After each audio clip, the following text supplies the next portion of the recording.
Assalamualaikum warahmatullahi wabarakatuh. Selamat pagi, selamat siang, selamat sore maupun selamat malam bagi mahasiswa kelas reguler pagi maupun kelas reguler sore. Hari ini masih berada di kelas saya, yaitu untuk mata kuliah komunikasi bisnis internasional. Hari ini kita akan membahas mengenai komunikasi dalam organisasi ya. Lalu kita akan belajar mengenai merencanakan, menulis pesan, surat, atau maupun memorandum yang biasa kita laksanakan di dunia kantoran nanti. Baik, demikian. Nanti kita akan ada simulasi juga ya, praktek menulisnya. Jadi saya harap semua mahasiswa dapat menyimak materi ini dengan baik. Selamat belajar dan selamat menyaksikan. Baik, saudara, hari ini kita akan mempelajari ya materi yang mengenai pesan bisnis. Jadi tujuan pembelajarannya yang pertama adalah menguraikan proses menulis yang 3 langkah, lalu mendefinisikan tujuan menulis, menganalisa audiens, mengumpulkan informasi, memilih media, lalu pengorganisasian yang baik, dan yang terakhir adalah membuat garis besar isi pesan. Yang pertama adalah menguraikan proses menulis. Di sini ada 3 langkah ya. Yang pertama, kita harus merencanakan pesan bisnis kita terlebih dahulu. Baru setelah kita rencanakan, kita tulis pesan bisnis kita. Dan yang terakhir, kita harus selesaikan pesan bisnis. Saudara, dalam mengoptimalkan waktu menulis kita ya pada komunikasi di organisasi ini ya, kita harus membuat perencanaan yang efektif. Kenapa harus efektif? Karena kita tidak ingin komunikasi terbuang dengan percuma atau sia-sia ya.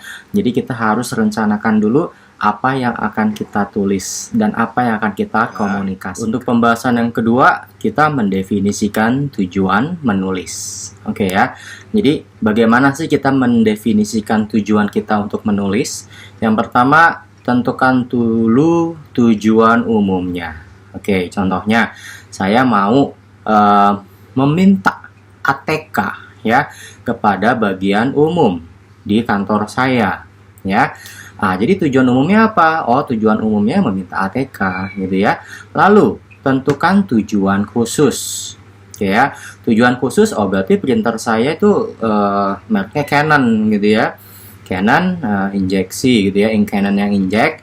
Lalu saya minta yang color dan yang black gitu ya. Nah, itu tujuan khususnya contohnya ya.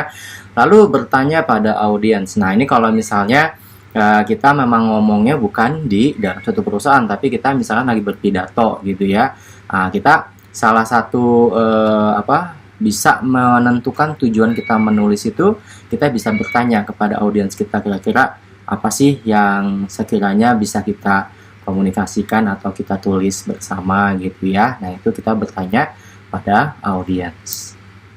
Nah, kalau misalkan di kantor ya, kita mungkin bisa bertanya kepada para staff atau mungkin para personil yang ada di kantor. Selanjutnya ya, pembahasan yang ketiga adalah menganalisa audiens. Nah, menganalisa audiens di sini berarti ini berhubungan kalau misalkan kita memang ingin public speaking gitu ya. Nah, kalau public speaking kita harus analisa dulu audiensnya ya. Jadi apa aja sih yang harus kita analisa gitu ya. Yang pertama, identifikasi audiens utama Anda itu siapa. Jadi kita harus tahu dulu ya, jadi si audiens kita tuh siapa. Apakah mungkin orang kantoran, anak kecil, atau mungkin sama-sama mahasiswa gitu ya, atau yang lebih tua. Nah, jadi harus identifikasi dulu. Lalu tentukan jumlahnya ya. Kalau misalkan jumlahnya cuma 2 orang ya nggak perlu ibaratnya terlalu formal yang harus seperti berbicara di podium gitu ya. Jadi tentukan dulu, kecuali kalau misalnya ada 1000 orang gitu ya yang ibaratnya akan mendengarkan pidato kita. Nah, baru kita bisa melakukan strategi bagaimana bicaranya di pidato nanti gitu ya. Oke, lalu tentukan komposisi audiens. Nah, tadi apakah banyakkan anak-anak, apakah banyak dewasa, apakah remaja gitu ya. Nah, itu komposisinya. Lalu usianya bagaimana ya. Oke, lalu ukur tingkat pemahamannya. Nah, jadi kita di sini juga harus lihat kalau misalkan kita berbicara dengan tingkat pendidikan universitas ya, jangan kita samakan dengan tingkat pendidikan yang dimana masyarakat di situ kebanyakan lulusan SD.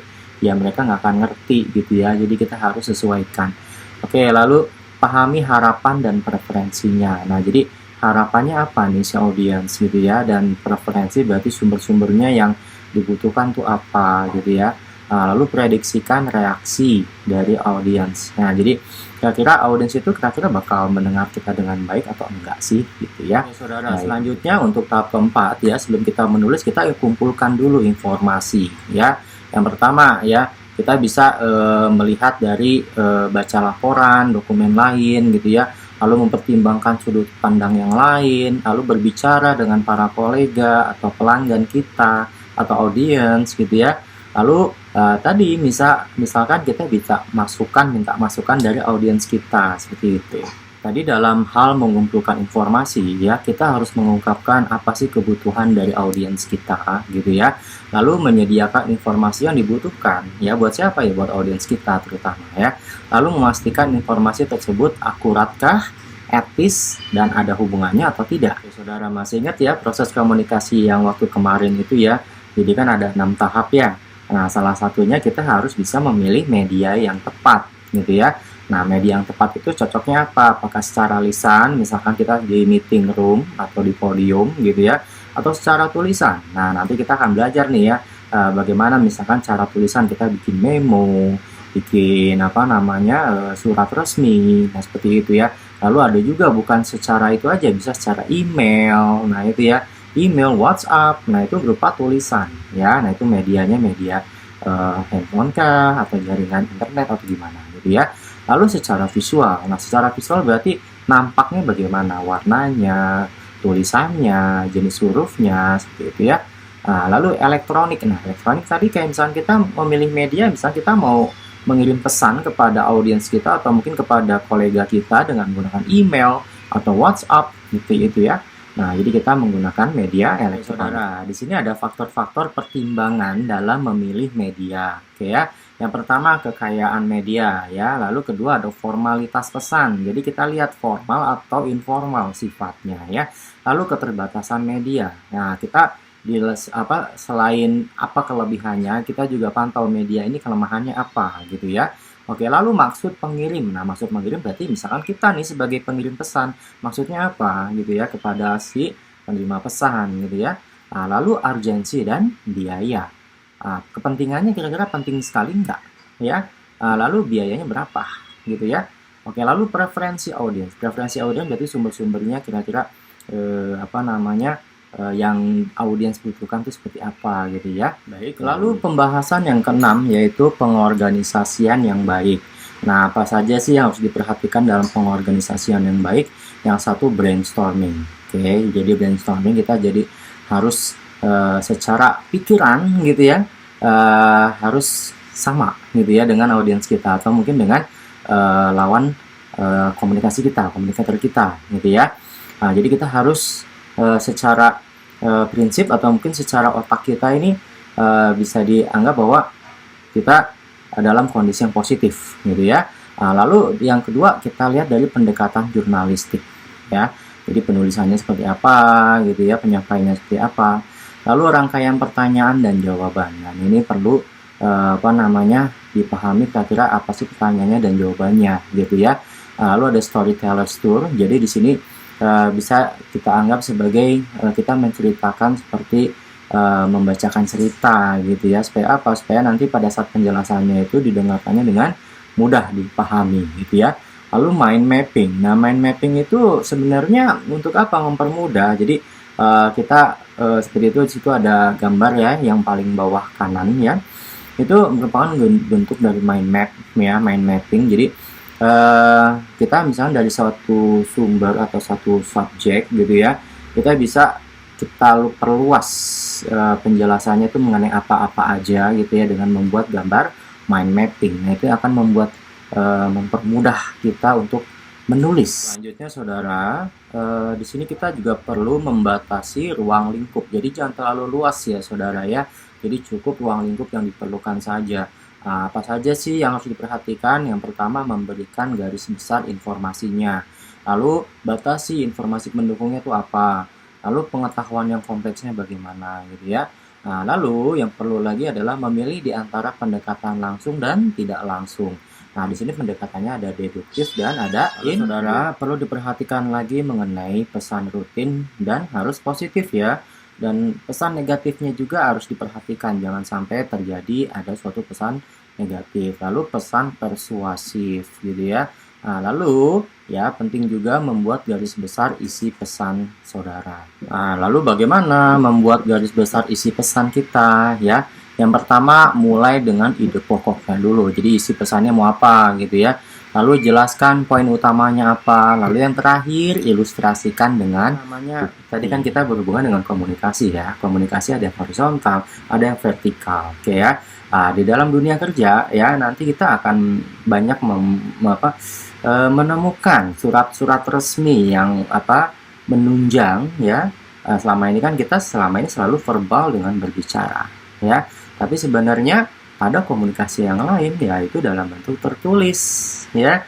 Yaitu kalau misalnya di perusahaan yang secara resmi ada beberapa contoh-contoh, ya. Ada surat resmi, misalnya ada contoh memo. Nah seperti ini ya.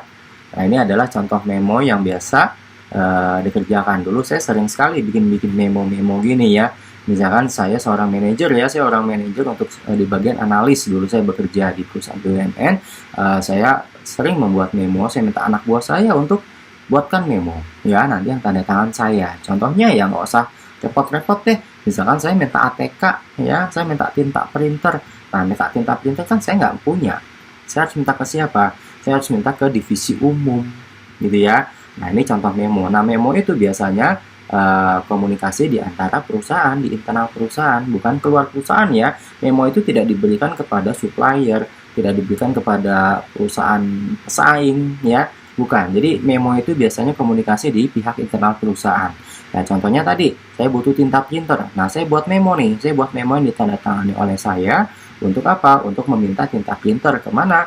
Ke kepala divisi atau manajer bagian umum.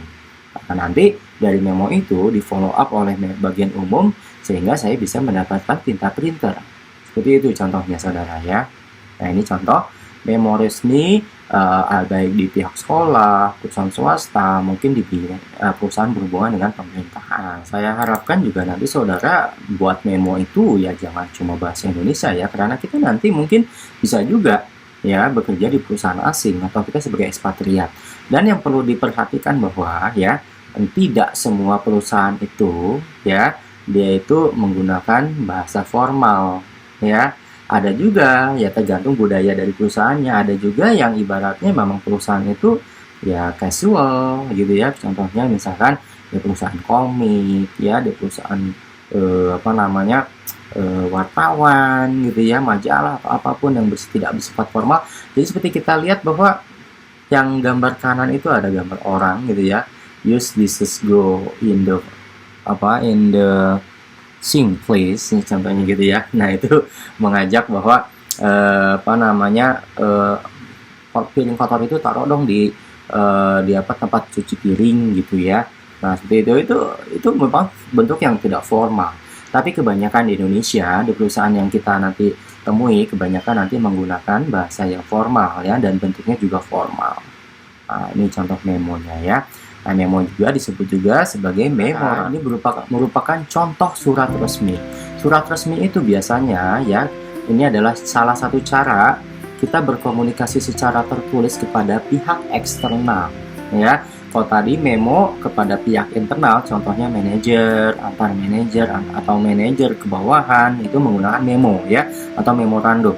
Tapi kalau surat resmi ya, surat resmi itu biasanya dari perusahaan ke perusahaan lain atau perusahaan ke institusi lain yang dimana memang eksternal dari perusahaan tersebut gitu ya. Nah contohnya kalau surat resmi itu berarti otomatis namanya juga resmi, jadi formal bahasanya ya, dan ada bentuk formatnya seperti itu ya. Nah ini contoh misalkan ada surat resmi dari SMP sekolah ya, lalu ada yang berhubungan dengan pemerintah seperti itu ya. Nah ini yang suratnya dalam bahasa Inggris. Nah ini contoh dari surat resmi yang dalam bahasa Inggris gitu ya. Nah, karena apa? Ya siapa tahu memang perusahaan kita ini bekerja sama dengan perusahaan asing. Kan tidak mungkin kita menggunakan bahasa Indonesia. Nah, oleh karenanya kita menggunakan bahasa internasional, yaitu siapa? Bahasa Inggris. Gitu ya. Misalkan kita sebagai supplier di perusahaan Jepang, ya, kita menawarkan produk. Nah, surat pengantarnya, surat resminya kita harus menggunakan bahasa Inggris walaupun mereka bahasa Jepang ya. Gitu ya, lebih bagus lagi kita menggunakan bahasa Jepang. Tapi karena bahasa internasional kita Inggris, ya sudahlah, secara basically ya kita menggunakan bahasa Inggris saja sebagai formatnya gitu saudara ya. Nah, nanti ada tugas ya, nah ada tugas di mana saudara membuat surat atau memo ini. Oh ya, sebelumnya ya, kalau memo mungkin di pikiran saudara adalah oh yang kayak post-it note itu ya, yang tempelin di laptop lah atau di mading atau apa gitu ya. Nah, itu bisa sih post-it note, tapi ini maksud memorandum di sini adalah memorandum yang bersifat resmi di suatu perusahaan, yaitu ya berupa satu lembar itu ya, isinya macam-macam ya, keinginan kita terhadap bantuan dari divisi lain atau bagian lain. Oke saudara ya, demikian saudara materi kita hari ini mengenai komunikasi dalam organisasi ya. Nah, kebetulan memang komunikasi dalam organisasi ini sudah mulai ke arah pembuatan surat resmi, baik tadi memorandum maupun surat resmi dan bentuk-bentuk komunikasi di dalam suatu organisasi tadi ya. Saya harap materi ini dapat dimengerti ya. Seperti biasa, apabila memang ada yang kurang paham dapat WhatsApp saya ya, atau bisa ditulis di dalam kolom komentar gitu ya. Baik saudara, demikian materi kuliah kita hari ini. Mohon maaf apabila ada kekurangan. Akhir kata saya ucapkan wabillahi taufiq wal hidayah. Wassalamualaikum warahmatullahi wabarakatuh. Dan selamat pagi, siang, sore, dan malam bagi mahasiswa kelas reguler pagi dan reguler sore.